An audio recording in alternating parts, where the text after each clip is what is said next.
नमस्कार, प्रणाम। मैं सुधीर।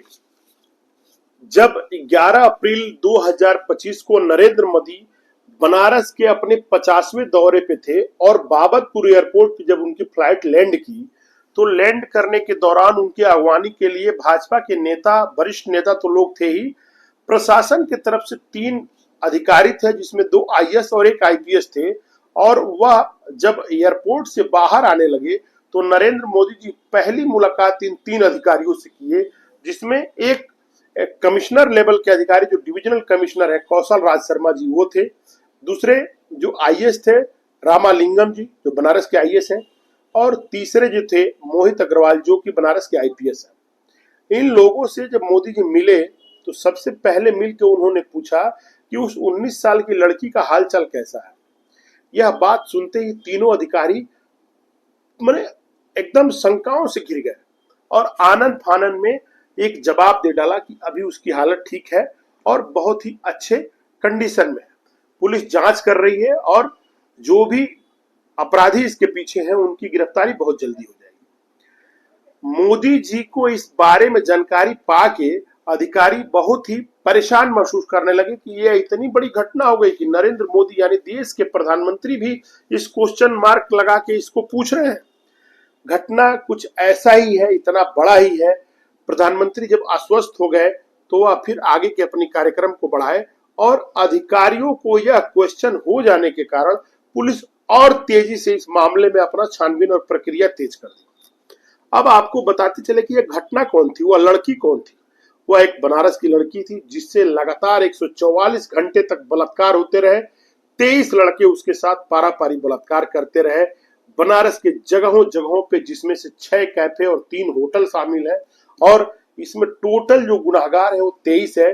इसके साथ एक और सेक्स रैकेट का भी भंडाफोड़ इस कांड के कारण हो गया है, जो बनारस के संस्कृति को कहीं ना कहीं मटमैला और धूमिल कर रहा था। आपको बताते चले, प्रणाम, मैं सुधीर शर्मा और आपको मैं सच्ची खबर सुधीर सफर पे चैनल पे सुना रहा हूं।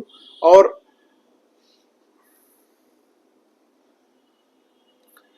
प्रणाम, मैं सुधीर शर्मा, सुधीर सफर चैनल पे इस पूरी कहानी को अब मैं सुनाने जा रहा हूं।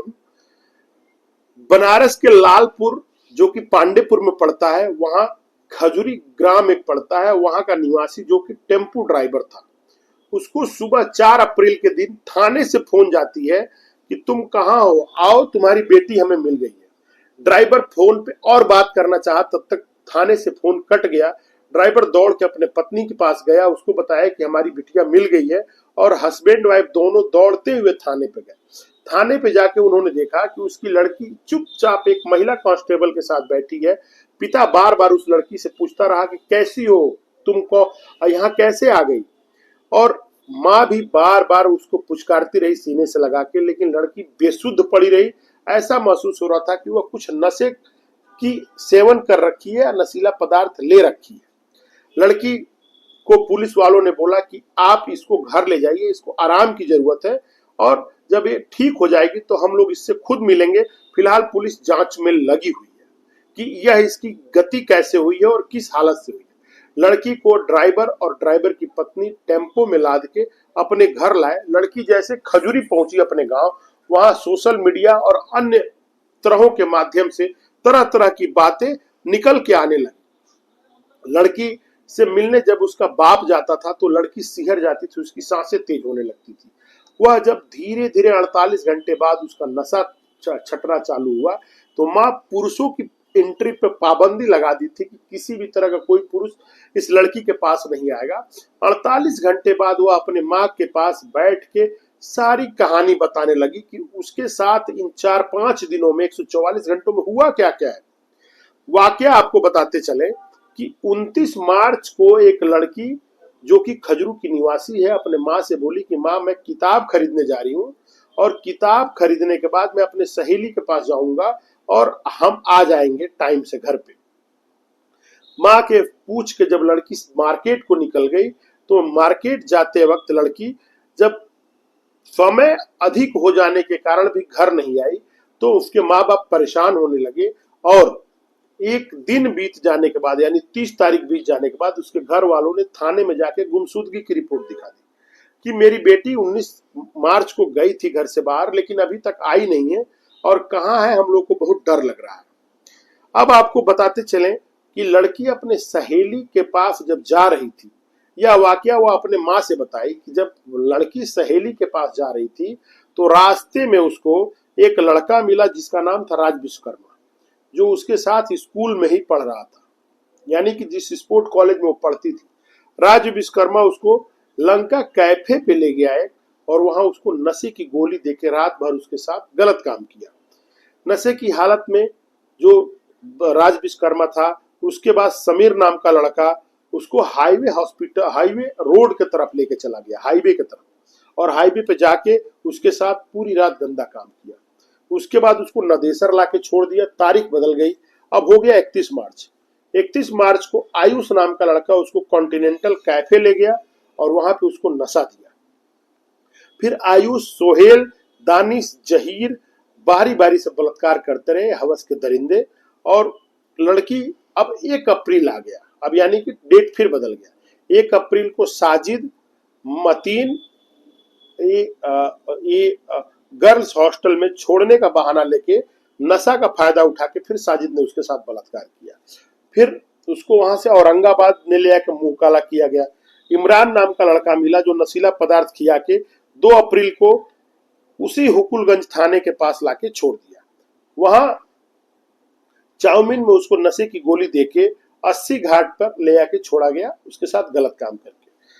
3 अप्रैल का दिन आ गया। दानिश, सोहेल, सोहेब नशा का उसको देके फिर उसके साथ बलात्कार किया 80 घाट इलाके में, और वहां से ले जाके वह उसको आईपी मॉल के पास छोड़ दिया। अब आपको बताते चले कि पुलिस तो ढूंढ रही थी, क्योंकि एफआईआर अभी एप्लीकेशन पड़ चुका था थाने पे, लेकिन तन्मयता के साथ नहीं ढूंढ रही थी। अगर ढूंढ रही होती तो लड़की इतनी बेरहमी से उसके साथ गलत काम नहीं हुआ होता। परिवार वाले परेशान थे, लेकिन लड़की शहर में ही घूम रही थी और अपने न चाहते हुए भी इधर उधर घूम रही थी। डेट फिर बदला, अब 4 तारीख आ गया, और 4 तारीख को जब आया तो पुलिस उसको पकड़ के और थाने ले गई, और थाने में से फोन ड्राइवर को घर पे गया हुआ था। लड़की जब अपने माँ से होश में आने के बाद 4 से 6 तारीख हो गया, जब होश में आ गई तो उसने अपनी माँ को 48 घंटे बाद सारी बातें बता दी। उसकी माँ का रो रो के बुरा हाल हो गया, और वह उसी फिर थाने में, शिवपुर थाने में जाके एफआईआर के लिए एप्लीकेशन दी कि हमारे बिटिया के साथ 23 लोगों ने बलात्कार किया है, इनको आप एफआईआर दर्ज करिए। पहले तो पुलिस ने आनाकानी की, लेकिन मीडिया के प्रभाव के कारण 7 अप्रैल को एफआईआर दर्ज हो गए, जिसमें 23 लोगों के ऊपर मुकदमा हुआ। 10 लोगों के ऊपर नामजद है, 3 लोग और जिनके पास शिनाख्त हो चुकी है, और 10 लोग अननोन थे। पुलिस छापेमारी चालू की और 23 लोग गिरफ्तार कर लिए गए। अब जब लोगों के मोबाइल, जो गिरफ्तार लड़के थे उनकी मोबाइल चेक की गई तो उसमें 546 वीडियो मिले जो अलग अलग लड़कियों के थे, और स्वेच्छा से कुछ लड़कियां अपनी वीडियो बनवाई थी, जिनका उपयोग कस्टमरों को रिझाने के लिए किया जा रहा था। पुलिस जब इस मामले की और तेजी से जांच पड़ताल करना चालू कर दी तो पता चला कि अनमोल गुप्ता नाम का एक लड़का, जो शिवपुर के बसही में अशोकपुरम कॉलोनी का निवासी है, वह इसका मास्टरमाइंड है। 2018 में ये जो लड़का अनमोल गुप्ता था, वह चाउमीन का ठेला लगाता था। 2020 में उसने सोनिया पोखरा के पास एक चाउमीन का ठेला खोला, इसका बिजनेस काफी अच्छा चल रहा था। फिर इसने स्मिथ स्कूल के पास एक चाउमीन का ठेला खोला और वहां पे रेस्टोरेंट भी डेवलप कर लिया, कॉन्टिनेंटल रेस्टोरेंट के नाम पे। पहले तो वहां पे लड़के होते थे, लड़के ही हुक्का और इस सब का वहां व्यवस्था करते थे। बाद में लड़कियों का भी व्यवस्था होने लगा और लोगों का डिमांड लड़कियों के लिए बढ़ने लगा। अब जो लड़कियां वहां आती थी वो नशा का शिकार हो जाती थी, और बाद में पैसे की कमी के कारण उनको कुछ न कुछ करके इस नशा को प्राप्त करना होता था। तो अनमोल गुप्ता ने एक ऑफर दिया कि आप नशा फ्री हमारे यहाँ करो, बट उसके अगेंस्ट में आपको अगर कोई लड़का पसंद करता है या कस्टमर हो तो उसके साथ जाना पड़ेगा, यानी कि सेक्स का बिजनेस तेजी से चल पड़ा। अब यह काम बढ़ा। इस काम के लिए 5 एजेंट उसने रिक्रूट किए जो लड़कियों को फंसा के रेस्टोरेंट लाके नशा का आदी करते थे, और लड़कियां ही उनकी कस्टमर बनके कस्टमरों को सपोर्ट करती थी। अब जब पुलिस इसको खंगालना चालू की तो एक सेक्स रैकेट खुल गया, और सेक्स रैकेट सिर्फ उत्तर प्रदेश के बनारस में नहीं, बनारस से यूपी, बिहार, झारखंड, उड़ीसा, पश्चिम बंगाल तक और दिल्ली तक के टारगेटेड कस्टमरों को भेज के उनको रिझा के बनारस बुला के उनको इस तरह के कामों में इंगेज करने का काम किया जाने लगा था। यानी कि अनमोल गुप्ता इस पूरे प्लान का मास्टरमाइंड था और इसी घटिया काम के चक्कर में वो लड़की शिकार होके 23 लड़कों के साथ उसकी दरिंदगी हुई। पुलिस इस मामलों की जांच कर ली है और मोदी जी की नजर भी इस मैटर पे जैसे पड़ा, पुलिस और सक्रियता के साथ लग गई, पर्दाफाश कर दी। सारे जो है मुलजिम गिरफ्तार है और उनसे नित नए खुलासे होना चालू हो गए हैं। अभी इस तरह के जितने भी यहाँ पे इंगेज लोग हैं वो सारे पुलिस के रडार पे है और पुलिस तेजी से इन पे काम कर रही है। हमें जो खबर अभी तक मिली है इसमें सारे जो लोग गिरफ्तार हैं उनका पुलिस जब मोबाइल डेटा और उनका जब व्यक्तिगत परीक्षण कर रही है तो पता चला कि सारे के सारे नशेड़ी हैं और नशे के आदी लोग हैं और इस तरह के कामों में इंगेज हैं।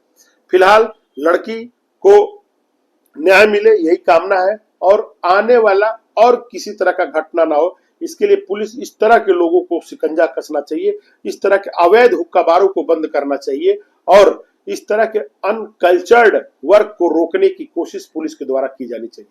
अगर मेरा आपका आज का वीडियो पसंद आया हो तो प्लीज लाइक एंड सब्सक्राइब करें। मैं सुधीर शर्मा।